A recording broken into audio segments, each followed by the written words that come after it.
ਸਤਿ ਸ਼੍ਰੀ ਅਕਾਲ। ਤੁਸੀਂ ਜੁੜੇ ਹੋਏ ਹੋ ਪੰਜਾਬੀ ਰੇਡੀਓ USA ਦੇ ਨਾਲ ਤੇ ਮੈਂ ਹਾਂ ਪ੍ਰਵੀਨ ਸ਼ਰਮਾ ਲੈ ਕੇ ਹਾਜ਼ਰ ਹਾਂ ਪ੍ਰੋਗਰਾਮ ਖਬਰ ਤੇ ਨਜ਼ਰ।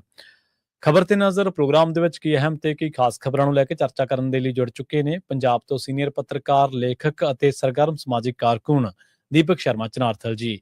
ਸ਼ਰਮਾ ਸਤਿ ਸ਼੍ਰੀ ਅਕਾਲ, ਸਵਾਗਤ ਹੈ ਜੀ। ਸਤਿ ਸ਼੍ਰੀ ਅਕਾਲ ਪ੍ਰਵੀਨ ਜੀ, ਸਾਰੇ ਦਰਸ਼ਕਾਂ ਨੂੰ, ਸਰੋਤਿਆਂ ਨੂੰ ਪਿਆਰ ਭਰੀ ਸਤਿ ਸ਼੍ਰੀ ਅਕਾਲ। ਸਤਿ ਸ਼੍ਰੀ ਅਕਾਲ ਜੀ। ਪ੍ਰੋਗਰਾਮ ਦੇ ਵਿੱਚ ਅੱਗੇ ਵਧਣ ਤੋਂ ਪਹਿਲਾਂ ਧੰਨਵਾਦ ਕਰਨ ਦੇ ਲਈ ਸਪਾਂਸਰਸ ਦਾ ਜਿਹੜੇ ਜ਼ਰੀਆ ਬਣਦੇ ਨੇ ਇਹਨਾਂ ਪ੍ਰੋਗਰਾਮਾਂ ਨੂੰ ਤੁਹਾਡੇ ਤੱਕ ਪਹੁੰਚਾਉਣ ਦੇ ਲਈ। ਖਾਲਸਾ ਇੰਸ਼ੋਰੈਂਸ ਏਜੰਸੀ ਵਾਲੇ, ਜਿਨ੍ਹਾਂ ਤੋਂ ਤੁਸੀਂ ਹਰ ਤਰੀਕੇ ਦੀ ਇੰਸ਼ੋਰੈਂਸ ਲੈ ਸਕਦੇ ਹੋ। ਇੰਸ਼ੋਰੈਂਸ ਬਾਰੇ ਪਤਾ ਕਰਨ ਦੇ ਲਈ ਇਹਨਾਂ ਦਾ ਨੰਬਰ ਹੈ 408-272-2500।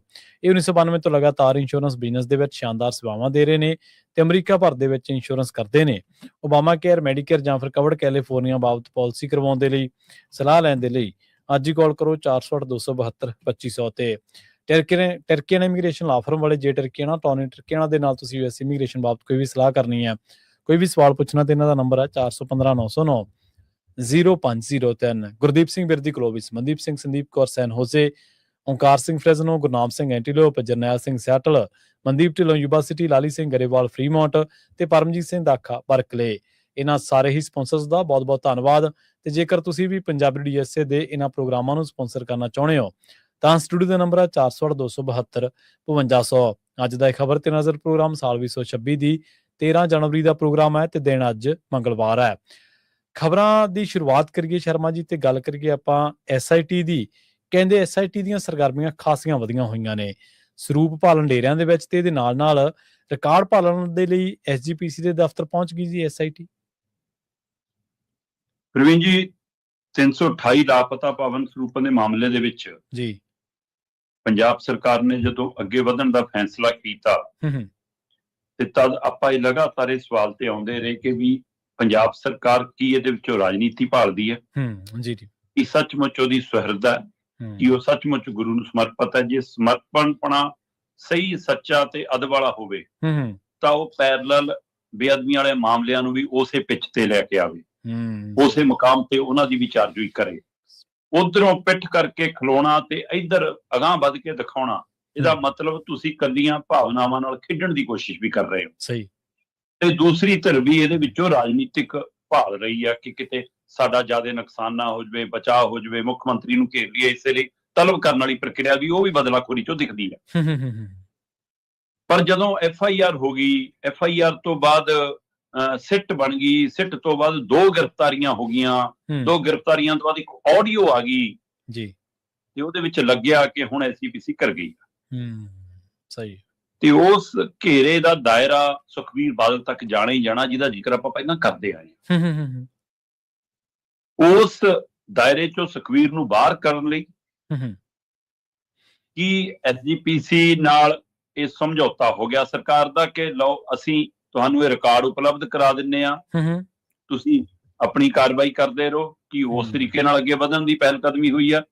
ਜਾਂ ਇਹ ਹੋ ਗਿਆ ਕਿ ਅਸੀਂ ਤੁਹਾਨੂੰ ਬੁਲਾਇਆ, ਤੁਸੀਂ ਸਾਨੂੰ ਬੁਲਾਇਆ, ਅਸੀਂ ਆਪਣਾ ਰਿਕਾਰਡ ਦੇ ਦਿੰਦੇ ਆ, ਤੁਸੀਂ ਆਪਣਾ ਦੇ ਜਿਓ, ਇਹ ਤੋਂ ਗਾਂ ਮਾਮਲਾ ਠੱਪ ਕਰਦੀ, ਆਪਾਂ ਇੱਕ ਦੂਜੇ 'ਚ ਦਖਲ ਨਹੀਂ ਦਿਆਂਗੇ, ਕੀ ਇੱਥੇ ਸਮਝੌਤਾ ਹੋ ਗਿਆ? ਸਹੀ ਹੈ।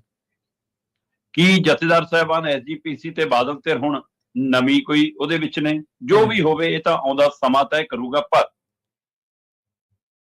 ਜਥੇਦਾਰ ਸਾਹਿਬ ਵੱਲੋਂ ਇਸ ਹਦਾਇਤ ਨੇ ਕਿ ਬਈ SGPC ਹੁਣ ਸਿੱਟ ਨੂੰ ਸਹਿਯੋਗ ਕਰੇ, ਸਿੱਟ ਨੂੰ ਹਰੀ ਝੰਡੀ ਮਿਲ ਗਈ। ਸਹੀ ਹੈ। ਇਹੀ ਜਥੇਦਾਰ ਸਾਹਿਬਾਨ ਦਾ ਹੁਕਮ ਸੀਗਾ ਕਿ ਸਿੱਟ ਨਾਲ ਕੋਈ ਰਾਬਤਾ ਨਹੀਂ ਕੀਤਾ ਜਾਊਗਾ, SGPC ਨੇ ਆਪਣੀ ਕਾਰਵਾਈ ਕਰ ਲਈ ਆ। ਜਥੇਦਾਰ ਸਾਹਿਬ ਦੇ ਯੂ ਟਰਨ ਤੇ ਆਪਾਂ ਕੱਲ ਗੱਲ ਵਿਸਤਾਰਤ ਕਰ ਚੁੱਕੇ ਹਾਂ, ਜੀ ਜੀ, ਆਪਾਂ ਉਹਦੇ ਵਿੱਚ ਨਹੀਂ ਜਾਂਦੇ। ਪਰ ਅੱਜ ਜਿੱਦਾਂ ਹੀ ਉਹਨਾਂ ਨੇ ਕਿਹਾ ਵੀ ਕਿ ਸਿੱਟ ਜਾਂ ਤਾਂ SGPC ਨਾਲ ਤਾਲਮੇਲ ਕਰ ਲਵੇ ਤੇ ਚੰਡੀਗੜ੍ਹ ਦੇ ਦਫ਼ਤਰ ਤੋਂ ਆ ਕੇ ਰਿਕਾਰਡ ਲੈ ਲਵੇ। ਸਿੱਟ ਨੂੰ ਇਹ ਤਾਂ ਨਹੀਂ ਸੁਣਿਆ ਕਿ ਚੰਡੀਗੜ੍ਹ ਦਫ਼ਤਰ ਕਿਹਾ, ਸਿੱਟ ਨੂੰ ਬਸ ਇੰਨਾ ਸੁਣ ਲਿਆ ਕਿ ਦਫ਼ਤਰ ਜਾਣ ਦੀ ਆਗਿਆ ਮਿਲ ਗਈ ਜੀ। ਜੇ ਸਿੱਟ ਨੂੰ ਇਹ ਜਥੇਦਾਰ ਸਾਹਿਬ ਨੇ ਹਰੀ ਝੰਡੀ ਦਿੱਤੀ ਆ ਤਾਂ ਸਿੱਟ ਨੇ ਜਿਹਦੇ ਘਰ ਜਾਣਾ ਹੈ ਉਹਨੂੰ ਕੋਈ ਨੋਟਿਸ, ਕੋਈ ਸੂਚਨਾ ਅਗਾਊਂ ਜੀ, ਕੋਈ ਆਉਣ ਦਾ ਸਮਾਂ ਤੈਅ, ਪ੍ਰਧਾਨ ਨਾਲ SGPC ਦੇ ਦਫ਼ਤਰ ਨਾਲ ਕੋਈ ਤਾਲਮੇਲ ਕੋਈ ਨਹੀਂ ਸੀ। ਅਗਲੇ ਕਹਿੰਦੀ ਵੀ ਤਾਂ ਜਾਂਚ ਕਰਨਾ ਨਹੀਂ ਤੇ ਰਸ ਦਾ ਛਾਪਾ ਮਾਰਨ ਦੀ ਆਦਤ ਸਾਨੂੰ ਤਾਂ ਜੀ ਜੀ। ਸੋ ਇਸ ਲਈ ਸਿੱਟ ਪੂਰੀ ਲਾਲ ਲਸ਼ਕਰ ਲੈ ਕੇ ਅੰਮ੍ਰਿਤਸਰ SGPC ਦੇ ਦਫ਼ਤਰ ਪਹੁੰਚ ਗਈ। ਠੀਕ ਹੈ। ਉੱਥੇ ਜਾ ਕੇ ਕਹਿੰਦੇ ਅੱਛਾ ਜੀ, ਸਾਨੂੰ ਤਾਂ ਇਹ ਗੱਲ ਤਾਂ ਪਤਾ ਨਹੀਂ ਸੀ ਕਿ ਸਾਨੂੰ ਤਾਂ ਉੱਥੇ ਨਹੀਂ ਕਿਹਾ ਜੀ। ਚਲੋ ਕੋਈ ਗੱਲ ਨਹੀਂ ਜੀ, ਇਹ ਤੁਹਾਡਾ ਹੈੱਡ ਆਫਿਸ ਆ, ਸਾਨੂੰ ਤਾਂ ਇਹੀ ਪਤਾ ਸੀ ਕਿ ਇੱਥੇ ਹੈੱਡ ਆਫਿਸ ਆ, ਤਾਂ ਇੱਥੇ ਆਏ ਆ, ਆਹ ਚੱਕੋ ਫੜ ਲਾ। ਸਾਨੂੰ ਆਹ ਰਿਕਾਰਡ ਇੰਨੀ ਤਰੀਕ ਤੋਂ ਇੰਨੀ ਤਰੀਕ, ਕਿਉਂਕਿ 2015 ਤੋਂ ਛਾਪੇ ਦਾ ਮਸਲਾ ਹੈ, ਉਸ ਤੋਂ ਬਾਅਦ 20 ਤੱਕ ਆਉਂਦੇ ਮਾਮਲਾ ਵੱਡਾ ਬਣ ਗਿਆ ਕਿ ਲਾਪਤਾ ਹੋਏ ਨੇ, ਜਾਂ ਕਿਤੇ ਵੇਚੇ ਗਏ ਨੇ, ਜਾਂ ਕਿਤੇ ਪਹੁੰਚਾ ਦਿੱਤੇ ਗਏ ਨੇ, ਜਾਂ ਭੇਟਾ ਬਾਹਰ ਲੈ ਲਈ, ਜਾਂ ਅੰਕੜਿਆਂ 'ਚ ਗਲਤੀ ਹੈ। ਇਹ ਇੰਨਾ ਵਿਵਾਦ ਕਿ SGPC ਕਹਿੰਦੀ ਅਸੀਂ 16 ਬੰਦਿਆਂ ਨੂੰ ਪਰਾਂ ਕਰਕੇ ਅਸੀਂ ਕੰਮ ਨਿਬੇੜ ਚੁੱਕੇ ਹਾਂ। ਪਰ ਸੰਗਤ ਦੇ ਮਨਾਂ ਨੂੰ ਠੰਡ ਨਹੀਂ ਪਈ ਕਿ SGPC ਕੋਈ ਝੋਲ ਰੱਖ ਰਹੀ ਹੈ ਜੀ, ਕੋਈ ਓਲ ਰੱਖ ਰਹੀ ਹੈ। ਉਸ ਦੇ ਵਿੱਚ ਉਹ ਸਿੱਟ ਦੇ ਪਾਸੇ ਵੀ ਲੋਕ ਦੇਖਣ ਲੱਗ ਪਏ ਕਿ ਵੀ ਸਿੱਟ ਕੋਈ ਸਾਨੂੰ ਸੱਚ ਲਿਆ ਦੇਵੇ ਸਾਹਮਣੇ। ਠੀਕ ਹੈ। ਤੇ ਇਸੇ ਦਬਾਅ ਦੇ ਵਿੱਚੋਂ ਵੀ ਹੋ ਸਕਦਾ ਜੱਦਾਰ ਸਾਹਿਬ ਨੂੰ ਝੂਠਾ ਲੈਣਾ ਪਿਆ। ਤੇ ਸਿੱਟ ਨੇ ਕੱਲ ਇੱਕ ਫਰਲਾ ਲੰਬਾ ਚੌੜਾ ਦੇ ਦਿੱਤਾ SGPC ਨੂੰ ਕਿ ਸਾਨੂੰ ਆਹ ਰਿਕਾਰਡ ਚਾਹੀਦਾ, ਇੰਨੀ ਤਰੀਕ ਤੋਂ ਚਾਹੀਦਾ, ਆਹ ਕੁਝ ਚਾਹੀਦਾ, ਤੇ ਉਹ ਦਫ਼ਤਰ ਨੇ ਲੈ ਕੇ ਰੱਖ ਲਿਆ। ਤੇ ਉਹਨਾਂ ਨੇ ਕਿਹਾ ਜੀ ਕਿ ਸਾਰਾ ਤੁਹਾਨੂੰ ਚੰਡੀਗੜ੍ਹ ਦਫ਼ਤਰ ਤੋਂ ਮਿਲੂ। ਕਹਿੰਦੇ ਠੀਕ ਹੈ। ਜਦ ਇੱਕ ਟੀਮ ਚੰਡੀਗੜ੍ਹ ਦਫ਼ਤਰ ਵੀ ਪਹੁੰਚ ਗਈ। ਠੀਕ ਹੈ। ਅੱਛਾ। ਉੱਥੇ ਵੀ ਫਰਲਾ ਦਿੱਤਾ। ਉਹ ਕਹਿੰਦੇ ਜੀ ਐਂ ਰੱਖਿਆ ਥੋੜਾ ਪਿਆ, ਸਾਨੂੰ ਜੋ ਚਾਹੀਦਾ ਤੁਸੀਂ ਦੇ ਦਿਓ, ਤੁਹਾਨੂੰ ਉਪਲਬਧ ਕਰਾ ਦਾਂਗੇ। ਸੋ ਹੁਣ ਉੱਥੇ ਵੀ ਉਹੀ ਫਰਲਾ ਜਿਹੜਾ ਅੰਮ੍ਰਿਤਸਰ ਦਿੱਤਾ ਸੀ ਉਹਦੀ ਇੱਕ ਫੋਟੋ ਕਾਪੀ ਉੱਥੇ ਵੀ ਦੇ ਦਿੱਤੀ ਗਈ ਹੈ। ਠੀਕ ਹੈ। ਤੇ ਹੁਣ SGPC ਨੇ ਕਿਹਾ ਕਿ ਸਾਨੂੰ ਸਮਾਂ ਲੱਗੂਗਾ। ਹੁਣ ਇਹ ਸਮਾਂ ਹੱਦ ਕੋਈ ਤੈਅ ਹੋਊਗਾ, ਕੋਈ ਤਰੀਕ ਦੱਸੀ ਜਾਊਗੀ, ਕਿਉਂਕਿ 12 ਤਰੀਕ ਵਾਲੀ ਮੀਟਿੰਗ 16 ਨੂੰ ਕਰ ਲਈ SGPC ਨੇ। 16 ਵਾਲੀ ਮੀਟਿੰਗ 'ਚ ਕੋਈ ਅਗਲੀ ਨੀਤੀ ਤੈਅ ਕਰਨਗੇ, 15 ਵਾਲੀ ਕਾਰਵਾਈ ਤੋਂ ਬਾਅਦ ਦੇਖ ਕੇ ਤੈਅ ਕਰਨਗੇ। ਇਸ ਲਈ ਕਾਫੀ ਕੁਛ ਹੈ। ਪਰ ਸਿੱਟ ਕੱਲਾ ਰਿਕਾਰਡ ਖੰਗਾਲਣ ਲਈ SGPC ਦੇ ਦਫ਼ਤਰ ਨਹੀਂ ਗਈ ਜੀ। ਜਾਣਕਾਰੀ ਇਹ ਮਿਲ ਰਹੀ ਹੈ ਪ੍ਰਵੀਨ ਜੀ ਕਿ 2 ਡੇਰਿਆਂ ਤੇ ਨਜ਼ਰ ਹੈ ਸਿੱਟ ਦੀ। ਇੱਕ ਮਾਲਵੇ ਦਾ ਡੇਰਾ, ਇੱਕ ਦੁਆਬੇ ਦਾ ਡੇਰਾ। ਠੀਕ ਹੈ। ਅੱਛਾ। ਦੁਆਬੇ ਵਾਲੇ ਇੱਕ ਡੇਰੇ ਦੇ ਵਿੱਚ ਜਿੱਥੇ ਲੜੀਵਾਰ ਅਖੰਡ ਪਾਠ ਸਾਹਿਬ, ਇਹ ਕਈ ਥਾਵਾਂ ਤੇ ਚੱਲਦੇ ਨੇ, ਲੜੀਵਾਰ ਅਖੰਡ ਪਾਠ ਸਾਹਿਬ ਚੱਲਦੇ ਨੇ। ਸੋ ਉੱਥੇ ਵੀ ਕਹਿੰਦੇ ਲੜੀਵਾਰ ਅਖੰਡ ਪਾਠ ਚੱਲਦੇ ਨੇ। ਉਸ ਡੇਰੇ ਤੱਕ ਵੀ ਸਿੱਟ 10 ਤੱਕ ਗੁਪਤ ਤਰੀਕੇ ਨਾਲ ਦੇ ਚੁੱਕੀ ਹੈ ਜੀ। ਇਹ ਖਦਸੇ ਨੇ ਕੀ ਸਿੱਟ ਨੂੰ ਕਿ ਗੁਰੂ ਗ੍ਰੰਥ ਸਾਹਿਬ ਦੇ ਸਰੂਪ ਉੱਥੇ ਪਹੁੰਚਾਏ ਗਏ ਹੋ ਸਕਦੇ ਆ। ਸਹੀ ਗੱਲ। ਕਿ 328 ਉੱਥੇ ਪਹੁੰਚ ਗਏ ਕਿ ਕੁਝ ਪਹੁੰਚੇ ਨੇ, ਜਾਂ ਜੇ 2 ਡੇਰਿਆਂ ਦੀ ਗੱਲ ਹੈ ਤਾਂ 2 ਥਾਵਾਂ ਤੇ ਗਏ ਨੇ। ਗੱਲਾਂ ਤਾਂ ਵਿਦੇਸ਼ ਜਾਣ ਤੱਕ ਦੀਆਂ ਵੀ ਚੱਲ ਰਹੀਆਂ ਨੇ। ਸਹੀ। ਦੇਖੋ, ਇੱਕ ਤਾਂ ਹੈਗਾ ਸਰੂਪਾਂ ਦੇ ਆਦਾਨ ਪ੍ਰਦਾਨ ਦੇ ਵਿੱਚ ਗੜਬੜ ਕਿ ਭੇਟਾ ਡਾਇਰੈਕਟ ਲੈ ਲਈ ਕਿ SGPC ਨੂੰ ਆਈ। ਜੇ ਤਾਂ ਸਿਰਫ ਇਹ ਵਿੱਤੀ ਘਪਲਾ ਹੈ, ਪਰ ਸਰੂਪ ਅਦਬ ਵਾਲੀ ਸਥਾਨ ਦੇ ਉੱਤੇ ਜਿੱਥੇ ਰਹਿਤ ਮਰਿਆਦਾ ਦਾ ਪਾਲਣ ਹੁੰਦਾ ਉੱਥੇ ਗਏ ਨੇ, ਫਿਰ ਇਹ ਬੇਅਦਬੀ ਵਾਲਾ ਮਸਲਾ ਨਹੀਂ ਬਣੂਗਾ। ਜੇ ਇਹਦੇ ਵਿੱਚ ਕੋਈ ਅਦਬ ਨੂੰ ਵੀ ਢਾ ਲਈ ਗਈ ਹੈ, ਜੇ ਅਜਿਹੀ ਥਾਂ ਪਹੁੰਚਾਏ ਗਏ ਨੇ ਜਿੱਥੇ ਇਹ ਖਾਸਾ ਖੜਾ ਕਿ ਬੇਅਦਬੀ ਵਾਲਾ ਮਾਮਲਾ ਨਾਲ ਜੁੜ ਜਾਵੇ, ਫਿਰ SGPC ਤੇ ਬਾਦਲ ਦਲ ਦਾ ਨਿਕਲਣਾ ਜਮਾ ਮੁਸ਼ਕਲ ਹੋ ਜਾਏ। ਫਿਰ ਭੁੱਲ ਜਾਣ ਇਹ ਜੀ, ਇਸ ਤਰੀਕਾਕਾਰ ਦਾ ਕੋਈ ਸੱਚ ਸਾਹਮਣੇ ਆ ਗਿਆ। ਹੁਣ ਜਿੱਥੇ ਆਪਾਂ ਲੜੀਵਾਰ ਅਖੰਡ ਪਾਠ ਸਾਹਿਬ ਦੀ ਗੱਲ ਕਰ ਰਹੇ ਹਾਂ, ਇਹਦਾ ਮਤਲਬ ਉੱਥੇ ਅਦਬ ਨੂੰ ਤਾਂ ਨਹੀਂ ਕੋਈ ਢਾਹ ਲੱਗ ਸਕਦਾ। ਉੱਥੇ ਅਜਿਹਾ ਮਾਮਲਾ ਤਾਂ ਨਹੀਂ ਹੋ ਸਕਦਾ। ਇਹ ਹੋ ਸਕਦਾ ਕਿ ਲੋੜ ਅਨੁਸਾਰ ਗੁਰੂ ਗ੍ਰੰਥ ਸਾਹਿਬ ਦੀ ਵੱਧ ਲੋੜ ਹੋਵੇ, ਉਹਨਾਂ ਨੂੰ ਤੁਰੰਤ ਨਾ ਮਿਲ ਰਹੇ, ਉਹਨਾਂ ਨੇ ਕੋਈ ਇਹੋ ਤਰੀਕਾ ਬਣਾ ਲਿਆ ਹੋਵੇ। ਪਰ ਇਹ ਤਰੀਕਾ ਕਿੰਨਾ ਕੁ ਵਾਜਬ ਹੈ, ਇਹ ਵੀ ਆਪਣੇ ਆਪ ਅੰਦਰ ਝਾਤ ਮਾਰਨ ਦੀ ਲੋੜ ਤਾਂ ਹੈਗੀ ਹੈ ਜੀ। ਪਰ ਹੁਣ ਪਿਛਲੇ ਦਿਨੀ ਜਾਣਕਾਰੀ ਇਹ ਵੀ ਮਿਲੀ ਸੀ, ਸ਼ਾਇਦ ਆਪਾਂ ਸਾਂਝੀ ਵੀ ਕੀਤੀ ਹੋਵੇ, ਕਿ ਸ਼੍ਰੋਮਣੀ ਕਮੇਟੀ ਨੇ ਆਪਣੇ ਪ੍ਰਚਾਰਕਾਂ ਰਾਹੀਂ ਪੰਜਾਬ ਦੇ ਜਾਂ ਪੰਜਾਬ ਤੋਂ ਬਾਹਰਲੇ ਗੁਰੂ ਘਰਾਂ ਦੇ ਵਿੱਚ ਜਿੰਨੇ ਗੁਰੂ ਗ੍ਰੰਥ ਸਾਹਿਬ ਗਏ ਨੇ, ਉਹ ਕਦੋਂ ਗਏ ਨੇ, ਕਿਵੇਂ ਗਏ ਨੇ, ਉਹਦੇ ਨੰਬਰ ਵੀ ਚੁੱਕ ਕਰਾਏ ਨੇ ਕਹਿੰਦੇ। ਠੀਕ ਹੈ। ਕਿਉਂਕਿ ਹਰ ਜਿਲਤ ਦੇ ਉੱਤੇ ਇੱਕ ਕੋਡ ਨੰਬਰ ਹੁੰਦਾ। ਸੋ ਹੁਣ ਕੀ ਜੇ ਡੇਰਿਆਂ ਤੱਕ ਜਾ ਰਹੇ ਨੇ, ਔਰ ਜਿੱਥੇ ਲੜੀਵਾਰ ਅਖੰਡ ਪਾਠ ਸਾਹਿਬ ਚੱਲ ਰਹੇ ਨੇ ਉੱਥੇ ਚੱਲਦੇ ਪਾਠ ਸਾਹਿਬ ਤੁਸੀਂ ਚੈੱਕ ਹੀ ਨਹੀਂ ਕਰ ਸਕਦੇ। ਫਿਰ ਤੇ ਲੜੀਵਾਰ ਦਾ ਮਤਲਬ ਇਹ ਹੁੰਦਾ ਕਿ ਸਾਲਾਬੱਧੀ ਬੁਕਿੰਗ ਚੱਲ ਰਹੀ ਹੈ ਜੀ, ਪਾਠੀ ਉਹ ਬਦਲੂਗਾ, ਪਾਠ ਚੱਲਦਾ ਰਹੂਗਾ। ਇੱਕ ਲੜੀ ਖਤਮ ਹੋਣੀ ਹੈ, ਦੂਸਰੀ ਸ਼ੁਰੂ, ਇੱਕ ਅਖੰਡ ਪਾਠ ਸਾਹਿਬ ਦਾ ਭੋਗ ਪੈਣਾ ਅਗਲਾ। ਫਿਰ ਉੱਥੇ ਇਹਨਾਂ ਲਈ ਇਹ ਵੀ ਚੁਣੌਤੀ ਹੈ। ਸੋ ਪਰ 2 ਡੇਰਿਆਂ ਤੱਕ ਦਸਤਕ ਦਿੱਤੀ ਜਾ ਰਹੀ ਹੈ, ਜਿੱਥੋਂ ਇਹ ਸਵਾਲ ਪੈਦਾ ਹੋ ਰਿਹਾ ਕਿ ਕੀ ਉੱਥੇ ਵੀ ਕੋਈ ਐਡਜਸਟਮੈਂਟ ਹੋਈ ਹੈ ਇਹਨਾਂ ਦੀ।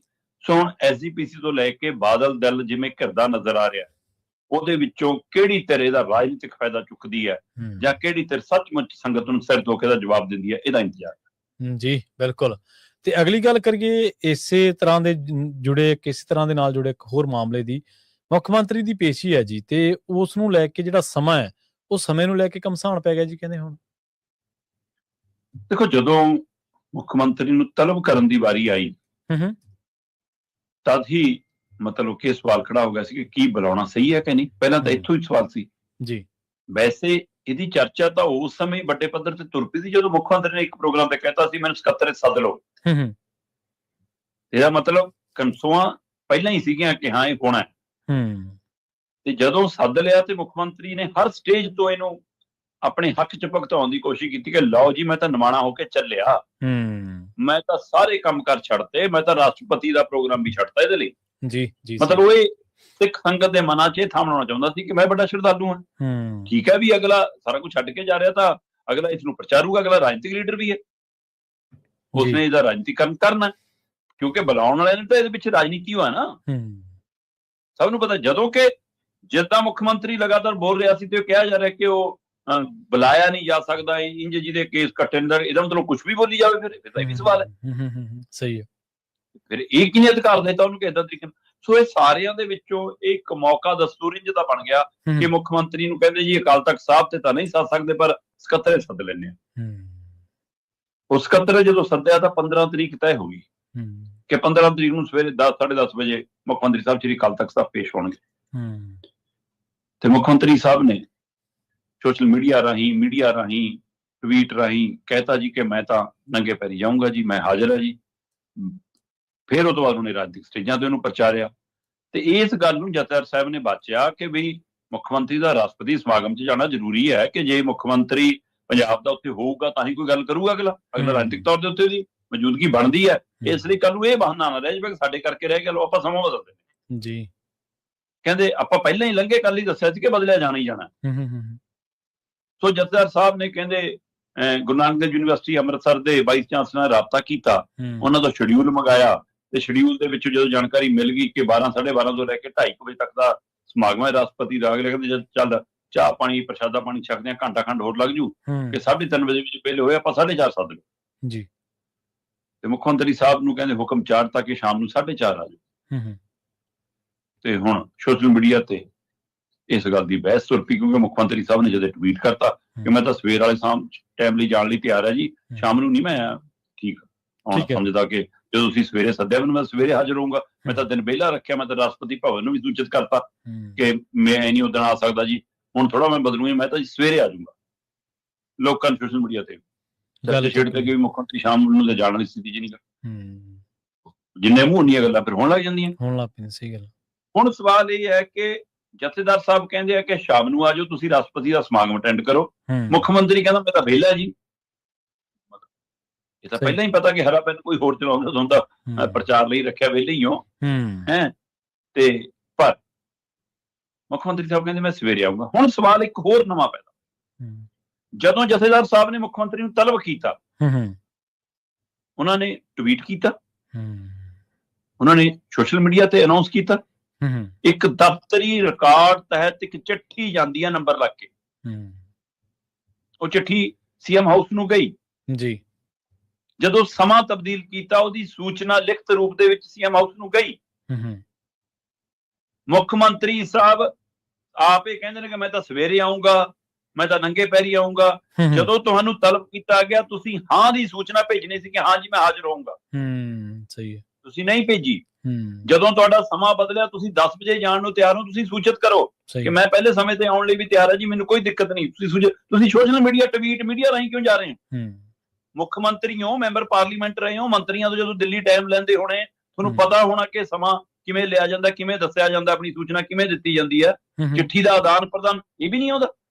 ਸਹੀ ਹੈ, ਮਤਲਬ ਤੁਸੀਂ ਹਰ ਗੱਲ ਦੀ ਰਾਜਨੀਤੀ ਕਰ ਰਹੇ ਹੋ, ਫਿਰ ਤਾਂ ਦਿਖਣ ਲੱਗ ਪਿਆ। ਤੇ ਮੁੱਖ ਮੰਤਰੀ ਇਸ ਨੂੰ ਇਸ ਤਰੀਕੇ ਨਾਲ ਕਰ ਰਹੇ ਨੇ, ਉਧਰ ਉਹ ਕਾਰਵਾਈ ਹੋ ਰਹੀ ਹੈ, ਬੇਸ਼ੱਕ ਉਹ ਕਾਰਵਾਈ ਦੇ ਪਿੱਛੇ ਵੀ ਇੱਕ ਸਿਆਸੀ ਜਮਾਤ ਹੈ ਜੀ। ਪਰ ਹੁਣ ਇਹ ਸਮਾਂ ਤਬਦੀਲੀ ਦਾ ਕਸਮਾਨ ਕਿੱਥੇ ਜਾ ਕੇ ਮੁੱਕਦਾ ਹੈ?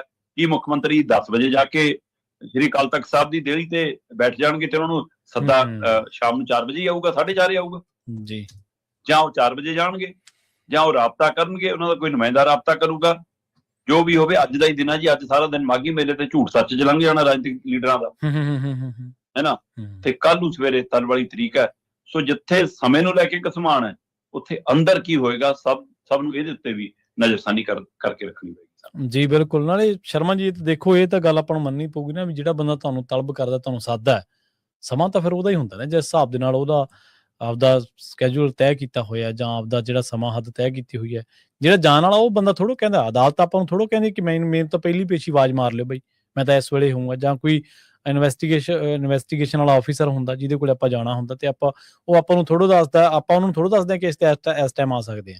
ਜਾਂ ਤਾਂ ਮੁੱਖ ਮੰਤਰੀ ਸਾਹਿਬ ਉਸ ਤਰੀਕੇ ਨਾਲ ਚੱਲ ਲੈਂਦੇ, ਫਿਰ ਜਦੋਂ ਪੋਲਿਟਿਕਸ ਤਾਂ ਕਰਨ ਲੱਗੀ ਨੇ ਫਿਰ ਚੱਜ ਨਾਲ ਹੀ ਕਰ ਲੈਂਦੇ।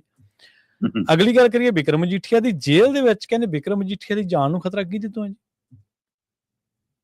ਦੇਖੋ, ਸਿਆਸੀ ਲੀਡਰ, ਜਿਸ ਕੱਦ ਦਾ ਲੀਡਰ ਹੈ ਬਿਕਰਮ ਮਜੀਠੀਆ, ਅਕਾਲੀ ਦਲ ਦੇ ਵਿੱਚ ਇਸ ਸਮੇਂ ਉਹਨਾਂ ਦਾ ਜੋ ਰੁਤਬਾ ਸੀ, ਉਹਦੇ ਹਿਸਾਬ ਨਾਲ ਜੇ ਦੇਖਿਆ ਜਾਵੇ ਤਾਂ ਸਾਡੀ ਸਮੁੱਚੀ ਸਿਆਸੀ ਜਮਾਤ ਨੂੰ ਹੀ ਖਤਰਾ ਹੈ, ਚਾਹੇ ਉਹ ਆਪਣੇ ਕਾਰਿਆਂ ਕਰਕੇ ਹੋਵੇ ਤੇ ਚਾਹੇ ਸੂਬੇ ਦੀ ਅਮਨ ਕਾਨੂੰਨ ਦੀ ਸਥਿਤੀ ਕਰਕੇ ਹੋਵੇ। ਪਰ ਸਰਕਾਰਾਂ ਦੀ ਜ਼ਿੰਮੇਵਾਰੀ ਜਿੱਥੇ ਰਾਜਨੀਤਿਕ ਕੈਦੀਆਂ ਦਾ ਸਾਂਭ ਸੰਭਾਲ ਕਰਦੀ ਹੈ, ਰਾਜਨੀਤਿਕ ਵਿਅਕਤੀ ਹੈ ਬਿਕਰਮ ਮਜੀਠੀਆ, ਰਾਜਨੀਤਿਕ ਕੈਦੀ ਨਹੀਂ ਹੈ। ਸਹੀ ਗੱਲ, ਬਿਲਕੁਲ। ਪਰ ਤਾਂ ਵੀ ਰਾਜਨੀਤਿਕ ਕੈਦੀਆਂ ਦੀ ਜਿੱਥੇ ਦੇਖਭਾਲ ਕਰਦੀ, ਉੱਥੇ ਹਰ ਕੈਦੀ ਦੀ ਜ਼ਿੰਮੇਵਾਰੀ ਹੈ ਸਰਕਾਰ ਦੀ ਨਾ। ਮਤਲਬ ਕੈਦੀ ਹੀ ਕਿਉਂ, ਜਿਹੜਾ ਬੰਦਾ ਬਾਹਰ ਹੈ ਜੇਲ੍ਹ ਤੋਂ ਬਾਹਰ, ਉਹਦੀ ਵੀ ਜ਼ਿੰਮੇਵਾਰੀ ਸਰਕਾਰ ਦੀ ਹੈ। ਤੇ ਪੰਜਾਬ 'ਚ ਜਿਹੋ ਜਿਹੀ ਸਥਿਤੀ ਆ, ਉਹ ਤੁਸੀਂ ਝਾਤ ਮਾਰ ਕੇ ਦੇਖ ਲਓ ਕਿ ਇੱਕ ਦਿਨ 'ਚ 8-8 10-10 ਘਟਨਾਵਾਂ ਵਾਪਰ ਰਹੀਆਂ ਨੇ। ਸਹੀ ਗੱਲ, ਬਿਲਕੁਲ। ਤੇ ਲਗਾਤਾਰ ਹੈ ਨਾ, ਆਪਾਂ ਲਗਾਤਾਰ ਚਰਚਾ ਕਰਦੇ ਆਉਂਦੇ ਹਾਂ, ਮਤਲਬ ਕਿ ਇਸ ਲਈ ਇਸ ਘਟਨਾਵਾਂ ਦੇ ਹਵਾਲੇ ਤਾਂ ਸਥਿਤੀ ਸਪਸ਼ਟ ਹੈ ਕਿ ਪੰਜਾਬ 'ਚ ਅਮਨ ਕਾਨੂੰਨ ਦੀ ਸਥਿਤੀ ਨਹੀਂ। ਤੇ ਜੇਲ੍ਹਾਂ ਸਾਡੀਆਂ ਕਿੰਨੀਆਂ ਸੁਰੱਖਿਅਤ ਨੇ, ਝਾਤ ਮਾਰ ਕੇ ਦੇਖ ਲਓ ਕਿ ਜੇਲ੍ਹਾਂ ਦੇ ਅੰਦਰੋਂ ਗੈਂਗਸਟਰ ਕਹਿੰਦੇ ਅਸੀਂ ਗੈਂਗ ਚਲਾਉਨੇ ਆ, ਅਸੀਂ ਅੰਦਰੋਂ ਮੀਡੀਆ ਨੂੰ ਇੰਟਰਵਿਊਆਂ ਦਿੰਨੇ ਆ, ਅੰਦਰ ਨਸ਼ਿਆਂ ਦਾ ਬਾਜ਼ਾਰ ਲੱਗਦਾ ਹੈ, ਅੰਦਰੋਂ ਫੋਨ ਫੇਸਬੁੱਕ ਅਪਡੇਟ ਹੁੰਦੇ ਨੇ, ਅੰਦਰ ਲੜਾਈ ਝਗੜੇ ਹੋ ਜਾਣ, ਕਿੰਨਾ ਕੁਛ ਹੋ ਜਾਂਦਾ ਹੈ। ਸੋ ਇਹਦਾ ਮਤਲਬ ਫਿਰ ਜੇਲ੍ਹਾਂ ਵੀ ਸੁਰੱਖਿਅਤ ਨਹੀਂ ਹੈ ਜੀ। ਸਹੀ ਹੈ। ਫਿਰ ਹਾਈ ਪ੍ਰੋਫਾਈਲ ਕੈਦੀ ਲਈ ਤਾਂ ਖਤਰਾ ਰਹਿੰਦਾ ਹੀ ਹੈ। ਹੁਣ ਤੱਕ ਬਿਕਰਮ ਮਜੀਠੀਆ ਦੇ ਵਕੀਲ ਜਾਂ ਉਹਨਾਂ ਦੇ ਪਰਿਵਾਰ ਇਹ ਚਿੰਤਾ ਪ੍ਰਗਟਾ ਰਹੇ ਸੀ, ਪਰ ਹੁਣ ਚਿੰਤਾ ਪੰਜਾਬ ਦੀ ਪੁਲਿਸ ਵਿੰਗ ਦੀ ਰਿਪੋਰਟ ਨੇ ਹੀ ਸਾਹਮਣੇ ਲਿਆਤੀ। ਠੀਕ ਹੈ। ਅੱਛਾ। ਕੇਂਦਰੀ ਏਜੰਸੀਆਂ ਹੋਣ, ਸੂਬੇ ਦੀਆਂ ਏਜੰਸੀਆਂ ਹੋਣ, ਇਹਨਾਂ ਦੇ ਹਵਾਲੇ ਨਾਲ ਇੱਕ ਰਿਪੋਰਟ ਬਾਹਰ ਆਉਂਦੀ ਆ, ਜਿਹੜੀ ਰਿਪੋਰਟ 'ਚ ਨਾਭਾ ਜੇਲ੍ਹ ਦੇ ਜੇਲ੍ਹ ਸੁਪਰਡੈਂਟ ਨੂੰ, ਜੇਲ੍ਹ DGP ਨੂੰ ਇਹ ਸੂਚਨਾ ਦਿੱਤੀ ਜਾਂਦੀ ਹੈ ਕਿ ਬਿਕਰਮ ਮਜੀਠੀਆ ਦੀ ਜਾਨ ਮਾਲ ਨੂੰ ਖਤਰਾ ਹੈ। ਬਕਾਇਦਾ ਇੱਕ ਗਰੁੱਪ ਦਾ ਨਾਮ ਉਹਦੇ ਵਿੱਚ ਮੈਂਸ਼ਨ ਕੀਤਾ ਜਾਂਦਾ ਕਿ ਇਸ ਤੋਂ ਖਤਰਾ ਹੈ ਜੀ, ਆਹ ਹੈ ਜੀ। ਹੁਣ ਉਹ ਰਾਜਨੀਤਿਕ ਲੀਡਰ ਹੈ ਬਿਕਰਮ ਮਜੀਠੀਆ, ਤੇ ਉਹਦੇ ਵੀ ਪਹੁੰਚ ਪਰੋਚ ਪਾਰੇ ਹੈਗੇ ਨੇ, ਬਾਹਰ ਬੈਠ ਕੇ ਵੀ ਉਹ ਕਿੰਨੀਆਂ ਖਬਰਾਂ ਦੱਸਦਾ ਸੀ, ਤੇ ਉਹਦੇ ਵਕੀਲ ਵੀ ਇਸ ਗੱਲ ਲਈ ਲੱਗੇ ਹੋਣਗੇ, ਤੇ ਅਗਲਿਆਂ ਨੇ ਸਰਕਾਰ ਕੱਢ ਲਿਆ ਜੀ। ਉਹਦੇ ਆਧਾਰ ਤੇ ਮਾਮਲਾ ਅਦਾਲਤ 'ਚ ਆ ਗਿਆ। ਤੋਂ ਮਾਣਯੋਗ ਹਾਈ ਕੋਰਟ ਨੇ ਪੰਜਾਬ ਸਰਕਾਰ ਨੂੰ, ਪੰਜਾਬ ਪੁਲਿਸ ਨੂੰ ਕਟਹਿਰੇ 'ਚ ਖੜਾ ਕਰਦਿਆਂ ਕਿਹਾ ਕਿ ਬਈ ਜੇ ਕੋਤਾਹੀ ਹੋ ਗਈ ਬਿਕਰਮ ਮਜੀਠੀਆ ਦੀ ਸੁਰੱਖਿਆ 'ਚ, ਤਾਂ ADGP ਜੇਲ੍ਹ ਤੇ ਜੇਲ੍ਹ ਸੁਪਰਡੈਂਟ ਨਾਭਾ ਦਾ ਇਸ ਨੂੰ ਬਖਸ਼ਿਆ ਨਹੀਂ ਜਾਊ। ਠੀਕ ਆ। ਸੋ ਇਹਨਾਂ ਦੀ ਪੁਲਿਸ ਦੀ ਉਹ ਸੂਚਨਾ ਤੇ ਪੁਲਿਸ ਇਹ ਕਰ ਗਈ। ਸੋ ਇਹਦਾ ਮਤਲਬ ਬਿਕਰਮ ਮਜੀਠੀਆ ਦੇ ਪਰਿਵਾਰ ਨੂੰ ਕਹਿਣ ਨੂੰ ਗੱਲ ਹੋ ਗਈ ਕਿ ਅਸੀਂ ਤਾਂ ਪਹਿਲਾਂ ਹੀ ਕਹਿ ਰਹੇ ਸੀ ਖਤਰਾ। ਸਹੀ ਹੈ, ਬਿਲਕੁਲ। ਹੁਣ ਰਿਪੋਰਟ ਦੱਸਦੀ ਹੈ ਜੀ, ਇਹਦਾ ਮਤਲਬ ਸਾਨੂੰ ਕੋਈ ਵੱਖਰੀ ਸੁਰੱਖਿਆ, ਵੱਖਰੀ ਬੈਰਕ, ਵੱਖਰਾ ਪ੍ਰਬੰਧ ਕਰਕੇ ਦਿਓ ਜੀ, ਜੋ ਵੀ ਹੋਊਗਾ ਉਹਨਾਂ ਦੀ। ਹੁਣ ਆਉਂਦੇ ਸਮੇਂ 'ਚ ਕਿਵੇਂ ਹੁੰਦਾ, ਹੁਣ ਪੰਜਾਬ ਸਰਕਾਰ ਤੋਂ, ਪੰਜਾਬ ਪੁਲਿਸ ਤੋਂ ਇਸ ਮਸਲੇ ਤੇ ਜਵਾਬ ਵੀ ਮੰਗਿਆ, ਤੇ ਹਾਈ ਕੋਰਟ ਨੇ ਆਪਣੀ ਸਖਤੀ ਨਾਲ ਕਿਹਾ ਕਿ ਬਿਕਰਮ ਮਜੀਠੀਆ ਦੀ। ਪਰ ਮੈਂ ਤਾਂ ਕਹਿਣਾ ਜੀ, ਪੰਜਾਬ ਸਰਕਾਰ ਕਿਉਂ ਨਹੀਂ ਗੰਭੀਰਤਾ ਨਾਲ ਲੈ ਰਹੀ ਜਾਨ ਮਾਲ ਦੀ ਰੱਖਿਆ ਵਾਲੇ ਮਸਲਿਆਂ ਨੂੰ? ਪੰਜਾਬ ਦੀ ਅਮਨ ਕਾਨੂੰਨ ਦੀ ਸਥਿਤੀ ਦੇ ਉੱਤੇ ਨਜ਼ਰ ਕਰਨ ਨੂੰ ਕਿਉਂ ਤਿਆਰ ਨਹੀਂ? ਇਹਦੇ ਉੱਤੇ ਚਰਚਾ ਕਰਨ ਲਈ ਕਿਉਂ ਤਿਆਰ ਨਹੀਂ ਜੀ? ਦੂਜੀਆਂ ਧਿਰਾਂ ਇਸ ਮੁੱਦੇ ਤੇ ਬੋਲਣ ਨੂੰ ਕਿਉਂ ਤਿਆਰ ਨਹੀਂ? ਸੋ ਇਸ ਲਈ ਇਹ ਆਪਣੇ ਆਪ 'ਚ ਵੱਡੀ ਚਿੰਤਾ ਦਾ ਵਿਸ਼ਾ, ਤੇ ਉਸ ਚਿੰਤਾ ਤੋਂ ਮਤਲਬ ਸਰਕਾਰ ਮੁਨਕਰ ਹੋਈ ਬੈਠੀ ਜੀ। ਬਿਲਕੁਲ। ਅਗਲੀ ਗੱਲ ਕਰੀਏ ਸੁਪਰੀਮ ਕੋਰਟ ਦੀ। ਕੁੱਤਿਆਂ ਦੇ ਮਾਮਲੇ ਦੇ ਵਿੱਚ ਸੁਪਰੀਮ ਕੋਰਟ ਸਖਤ ਹੋਈ ਹੈ ਜੀ। ਬਿਲਕੁਲ, ਇਹ ਭਾਰਤ ਦੇ ਵਿੱਚ ਲੰਮੇ ਸਮੇਂ ਤੋਂ ਗੰਭੀਰ ਮਸਲਾ ਬਣਿਆ ਹੋਇਆ। ਪਿਛਲੇ ਲਗਭਗ 4-5 ਸਾਲ ਤੋਂ ਮਾਨਯੋਗ ਅਦਾਲਤ ਵੱਲੋਂ ਲਗਾਤਾਰ ਸੂਬਿਆਂ ਨੂੰ ਕਈ ਹਦਾਇਤਾਂ ਜਾਰੀ ਕੀਤੀਆਂ ਜਾ ਰਹੀਆਂ, ਤੇ ਇੱਕ ਵਾਰ ਫਿਰ ਸੁਪਰੀਮ ਕੋਰਟ ਇਸ ਨੁਕਤੇ ਤੋਂ ਸਖਤ ਹੋਈ ਕਿ ਵੀ ਸੂਬੇ ਗੰਭੀਰਤਾ ਨਾਲ ਕਿਉਂ ਨਹੀਂ ਲੈਂਦੇ। ਸ਼ੈਲਟਰਾਂ ਦਾ ਮਸਲਾ ਆਇਆ, ਨਸਬੰਦੀ ਦਾ ਮਸਲਾ ਆਇਆ, ਕੁੱਤਿਆਂ ਨੂੰ ਸੜਕਾਂ ਤੋਂ ਹਟਾਉਣ, ਪਾਰਕਾਂ ਚੋਂ, ਬਾਜ਼ਾਰਾਂ ਚੋਂ, ਗਲੀ ਮੁਹੱਲਿਆਂ ਚੋਂ ਜਿੱਥੇ ਬੱਚੇ ਖੇਡਦੇ ਉੱਥੋਂ ਪਰੇ ਕਰਨ, ਤੇ ਅਕਸਰ ਡੌਗ ਲਵਰਸ ਜਾਂ ਜਿਹੜੇ NGO ਚਲਾਉਂਦੇ ਨੇ ਕੁੱਤਿਆਂ ਵਾਲੇ, ਉਹ ਫਿਰ ਸਾਹਮਣੇ ਆਉਂਦੇ ਨੇ। ਤੇ ਇਸ ਵਾਰ ਵੀ ਪਿਛਲੇ 3-4 ਦਿਨਾਂ ਤੋਂ ਜਦੋਂ ਮਾਨਯੋਗ ਸੁਪਰੀਮ ਕੋਰਟ 'ਚ ਬਹਿਸ ਚੱਲ ਰਹੀ ਸੀ, ਤਾਂ ਇਸ ਗੱਲ ਤੇ ਜ਼ੋਰ ਦਿੱਤਾ ਜਾ ਰਿਹਾ ਸੀ ਕਿ ਕੁੱਤਿਆਂ ਪ੍ਰਤੀ ਸੰਵੇਦਨਾ ਦਿਖਾਉਣ ਦੀ ਲੋੜ ਹੈ ਜੀ, ਕੁੱਤਿਆਂ ਪ੍ਰਤੀ ਨਰਮੀ ਰੱਖਣ ਦੀ ਲੋੜ ਹੈ ਜੀ, ਉਹਨਾਂ ਦੀ ਸੰਭਾਲ ਦੀ ਲੋੜ ਹੈ ਜੀ। ਤੇ ਮਾਨਯੋਗ ਸੁਪਰੀਮ ਕੋਰਟ ਦੇ ਬੈਂਚ ਨੇ ਕੱਲ ਫਿਰ ਪੁੱਛਿਆ ਉਹਨਾਂ ਵਕੀਲਾਂ ਨੂੰ ਕਿ ਵੀ ਅਸੀਂ ਕਦੋਂ ਕਹਿ ਰਹੇ ਹਾਂ ਕਿ ਉਹਨਾਂ ਪ੍ਰਤੀ ਨਫ਼ਰਤ ਕਰੋ, ਉਹਨਾਂ ਨਾਲ ਕਰੂਰਤਾ ਨਾਲ ਪੇਸ਼ ਆਵੋ, ਅਸੀਂ ਕਦੋਂ ਕਹਿ ਰਹੇ ਹਾਂ ਕਿ ਮਾਰ ਦੋ ਉਹਨਾਂ ਨੂੰ, ਹੈ ਨਾ? ਕਿ ਸਾਰੀ ਸੰਵੇਦਨਾ ਕੁੱਤਿਆਂ ਪ੍ਰਤੀ ਹੋਏ, ਬੱਚਿਆਂ, ਬੰਦਿਆਂ, ਬਜ਼ੁਰਗਾਂ, ਔਰਤਾਂ ਪ੍ਰਤੀ ਕੋਈ ਨਹੀਂ ਜਿਨ੍ਹਾਂ ਤੇ ਉਹ ਹਮਲਾ ਕਰਦੇ ਨੇ। ਸਹੀ ਹੈ। ਉਹਨਾਂ ਦਾ ਕੀ ਹੈ ਜਿਨ੍ਹਾਂ ਦੇ ਪਰਿਵਾਰ ਦੇ ਜੀ, ਕਿਸੇ ਦਾ ਮੂੰਹ ਨੋਚ ਲਿਆ, ਕਿਸੇ ਦਾ ਕੰਨ ਖਾ ਲਿਆ, ਕਿਸੇ ਦੀ ਲੱਤ ਵੱਢ ਲਈ, ਕਿਸੇ ਦੇ 14 ਟੀਕੇ ਲੱਗੇ, ਕੋਈ ਇਸ ਜਾਨ ਤੋਂ ਚਲਾ ਗਿਆ, ਉਹਨਾਂ ਦਾ ਕੀ ਹੈ ਜੀ? ਕਹਿੰਦੇ ਜੀ ਇੰਨਾ ਕੁੱਤਿਆਂ ਨਾਲ ਪਿਆਰ ਹੈ ਤਾਂ ਸੜਕਾਂ ਤੇ ਰੋਟੀ ਉਹ ਕਿਉਂ ਪਾਉਂਦੇ, ਉਹਨੂੰ ਘਰੇ ਕਿਉਂ ਨਹੀਂ ਲੈ ਕੇ ਜਾਂਦੇ? ਰੱਖੋ ਆਪਣੇ ਆਪਣੇ ਘਰੇ। ਜਵਾਬ ਨਹੀਂ ਔੜਿਆ ਫਿਰ ਕਿਸੇ ਨੂੰ ਜੀ। ਮਾਨਯੋਗ ਸੁਪਰੀਮ ਕੋਰਟ ਨੇ ਹੁਣ ਸਖਤ ਲਫ਼ਜ਼ਾਂ ਦੇ ਵਿੱਚ ਹਦਾਇਤ ਕੀਤੀ ਹੈ ਸੂਬਾ ਸਰਕਾਰਾਂ ਨੂੰ ਕਿ ਜਾਂ ਤਾਂ ਹਦਾਇਤਾਂ ਅਨੁਸਾਰ ਕਾਰਵਾਈ ਕਰੋ, ਇਹਨਾਂ ਦੀ ਸਾਂਭ ਸੰਭਾਲ ਕਰੋ ਸਹੀ, ਗਾਂ ਨੂੰ ਕਿਵੇਂ ਇਹਨਾਂ ਦੀ ਜਨਸੰਖਿਆ ਘਟੇ ਉਹਦੇ ਤੇ ਕੰਮ ਕਰੋ, ਨਹੀਂ ਤਾਂ ਜੁਰਮਾਨਾ ਇੰਨਾ ਲਾਵਾਂਗੇ ਕਿ ਤੁਹਾਨੂੰ ਸਮਝ ਆ ਜੂਗੀ, ਫਿਰ ਜੁਰਮਾਨੇ ਭਰਨੇ ਪੈ ਜਾਣਗੇ। ਜਦੋਂ ਇੰਨੇ ਹਰਜਾਨਾ ਦੇਣਾ ਪੈ ਗਿਆ ਇੰਨਾ ਫਿਰ ਤੁਸੀਂ ਆਪ ਹੀ ਸਾਂਭਦੇ ਫਿਰੋਗੇ। ਸੋ ਵੱਡਾ ਹਰਜਾਨਾ ਕਰਨ ਦੀ ਤਿਆਰੀ ਚ ਨਜ਼ਰ ਆਈ ਸੁਪਰੀਮ ਕੋਰਟ। ਨਾਲ ਹੀ ਉਹਨਾਂ ਨੇ ਕਿਹਾ ਵੀ ਜਿਹੜੀਆਂ NGO, ਜਿਹੜੇ ਡੌਗ ਲਵਰ ਜਾਂ ਜਿਹੜੇ ਸੜਕਾਂ ਤੇ ਕਿਤੇ ਰੋਟੀਆਂ ਖਿਲਾਉਂਦੇ ਨੇ ਹੈਨਾ, ਉਹਨਾਂ ਦੀ ਵੀ ਜ਼ਿੰਮੇਵਾਰੀ ਤੈਅ ਕਰਾਂਗੇ। ਉਹ ਵੀ ਕਰ ਅੱਜ ਦੀ ਤਰੀਕ ਦਾ ਦੇਖੋ, ਜਿੱਥੇ ਵੀ ਘਟਨਾ ਵਾਪਰਦੀ ਹੈ CCTV ਕੈਮਰੇ ਹਰ ਦੁਕਾਨ ਘਰ ਦੇ ਬਾਹਰ ਲੱਗੇ ਹੁੰਦੇ ਨੇ, ਉਹ ਹਰ ਤਰ੍ਹਾਂ ਦੀ ਰਿਕਾਰਡਿੰਗ ਜਦੀ ਆ ਜਾਂਦੀ ਆ ਜੀ ਜੀ। ਇਸ ਲਈ ਪਛਾਣਨਾ ਤਾਂ ਕੋਈ ਮੁਸ਼ਕਲ ਨਹੀਂਗਾ। ਸੋ ਇਸ ਲਈ ਹੁਣ ਦੋ ਧਿਰਾਂ ਦੀ ਜ਼ਿੰਮੇਵਾਰੀ ਜੇ ਤੈਅ ਹੁੰਦੀ ਆ ਤਾਂ ਮੈਨੂੰ ਲੱਗਦਾ ਇਸ ਮਸਲੇ ਦਾ ਕੁਝ ਹੱਲ ਨਿਕਲ ਸਕਦਾ। ਪਰ ਸਵਾਲ ਇਹ ਹੈ ਕਿ ਜੇ 4-5 ਸਾਲ ਤੋਂ ਇਹਦੇ ਤੇ ਹਰ ਵਾਰ ਬਹਿਸ ਤੁਰਦੀ ਹੈ, ਚਰਚਾ ਹੁੰਦੀ ਹੈ, ਗਿਣਤੀ ਵਧੀ ਵੀ ਜਾਂਦੀ ਹੈ, ਘਟਨਾਵਾਂ ਵਧੀ ਜਾਂਦੀਆਂ, ਹੱਲ ਨਹੀਂ ਨਿਕਲਦਾ, ਫਿਰ ਤਾਂ ਪਰਾਲੀ ਵਾਲਾ ਹੀ ਮਸਲਾ ਜਨਾਬ ਕਿ ਹਰ ਵਾਰ ਪਰਾਲੀ ਵਾਲਾ ਮੁੱਦਾ ਆਉਂਦਾ, ਅੱਗ ਲੱਗਦੀ ਹੈ, ਧੂਏ ਦਾ ਸਵਾਲ ਆਉਂਦਾ ਤੇ ਪਰ ਦਿੱਲੀ ਦਾ ਪ੍ਰਦੂਸ਼ਣ ਅਜੇ ਤੱਕ ਨਹੀਂ ਘਟਿਆ। ਤਾਂ ਹੁਣ ਮਤਲਬ ਕਿ ਝੋਨੇ ਤੋਂ ਬਾਅਦ ਕਣਕ ਵੱਢਣ ਤੱਕ ਨੂੰ ਵੀ ਵਧਣ ਦੇ ਨੇੜੇ ਪਹੁੰਚ ਗਏ ਆ ਹੈਨਾ, ਤੇ ਫਿਰ ਹੁਣ ਸਾਡੀ ਪਰਾਲੀ ਦਾ ਨਾਲ ਹੋਣਾ। ਸੋ ਇਸ ਲਈ ਹਕੀਕਤ ਤੋਂ ਜਦੋਂ ਮੁੱਖ ਮੋੜ ਕੇ ਸਿਰਫ ਦੋਸ਼ ਦੀ ਰਾਜਨੀਤੀ ਹੁੰਦੀ ਆ, ਫਿਰ ਉਹ ਚ ਫਿਰ ਮੁੱਦੇ ਦਾ ਹੱਲ ਨਹੀਂ ਹੁੰਦਾ। ਸਹੀ ਹੈ, ਬਿਲਕੁਲ। ਤੇ ਜਾਂਦੇ ਜਾਂਦੇ ਗੱਲ ਕਰੀਏ ਸ਼ਰਮਾ ਜੀ ਤਾਪਮਾਨ ਦੀ, ਕਹਿੰਦੇ ਪੰਜਾਬ ਦੇ ਵਿੱਚ ਤਾਪਮਾਨ 0 ਤੇ ਆਇਆ ਜੀ। ਰਵਿੰਦਰ ਜੀ, ਰਿਕਾਰਡ ਤੋੜ ਠੰਡ ਜਿਹਨੂੰ ਕਹਿੰਦੇ ਨੇ ਅਸਲ ਚ ਉਹ ਇਸ ਵਾਰ ਦੇਖਣ ਨੂੰ ਮਿਲੀ ਆ। ਮਤਲਬ ਨਵਾਂ ਸ਼ਹਿਰ ਚ 0 ਡਿਗਰੀ, ਬਠਿੰਡਾ ਚ ਕਹਿੰਦੇ 0.6 ਡਿਗਰੀ ਹੈਨਾ, ਤੇ ਮੈਰਵਾੜੀ ਚ -1.5 ਡਿਗਰੀ, ਤੇ ਓਵਰਆਲ ਪਹਿਲੀ ਵਾਰ ਹੋਇਆ ਕਿ 5 ਡਿਗਰੀ ਤੋਂ ਥੱਲੇ ਸਾਰਾ ਹੀ ਹਰਿਆਣਾ ਚਲਾ ਗਿਆ। ਸੋ ਪੰਜਾਬ ਦੇ ਕਿੰਨੇ ਹੀ ਖੇਤਰ, ਤੇ ਅਗਲੇ 3 ਦਿਨ ਇਸੇ ਤਰ੍ਹਾਂ ਦੀ ਠੰਡ। ਮਤਲਬ ਕੱਲ ਲੋਹੜੀ ਮਨਾਈ ਗਈ ਹੈ ਇੱਥੇ, ਤੇ ਕਿੰਨੀਆਂ ਥਾਵਾਂ ਤੇ ਦੇਖੋ ਧੂਣੀਆਂ ਬਲੀਆਂ, ਅੱਗ ਬਲੀ ਹੈ ਨਾ, ਉਹਦੇ ਬਾਵਜੂਦ ਵੀ ਮਤਲਬ ਕਿ ਜੇ ਆਪਾਂ ਕਹੀਏ ਕਿ ਪਹਾੜਾਂ ਦੇ ਉੱਤੇ ਜਿਵੇਂ ਮਤਲਬ ਬਰਫ਼ ਪਈ, ਕੁਛ ਪਈ, ਪਰ ਉਹਦੇ ਬਾਵਜੂਦ ਵੀ ਪਹਾੜਾਂ ਨਾਲੋਂ ਵੱਧ ਮੈਦਾਨੀ ਖੇਤਰ ਇਸ ਵਾਰ ਜ਼ਿਆਦਾ ਠੰਡਾ। ਸੋ ਉੱਤਰੀ ਭਾਰਤ ਦੇ ਵਿੱਚ ਤਾਂ ਪੂਰੀ ਸੀਤ ਲਹਿਰ ਹੈ, ਤੇ ਇਹ ਤੋਂ ਅਜੇ ਹਫ਼ਤਾ ਖੰਡ ਨਿਜਾਤ ਮਿਲਣ ਦੀ ਉਮੀਦ ਨਹੀਂ ਹੈ।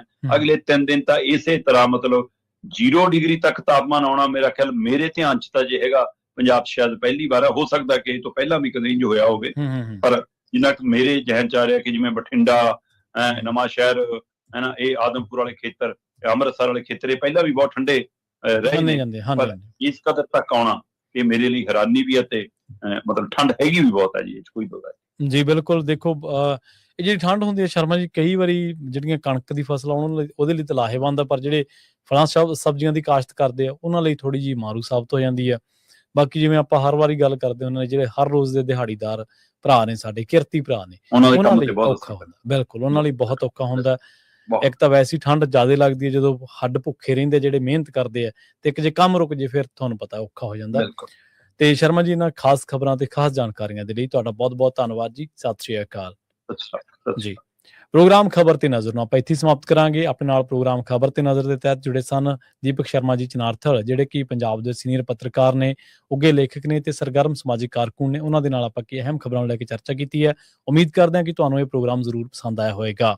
ਸਤਿ ਸ਼੍ਰੀ ਅਕਾਲ। ਜੁੜੇ ਰਹੋ ਇਸੇ ਤਰ੍ਹਾਂ ਪੰਜਾਬੀ ਰੇਡੀਓ US।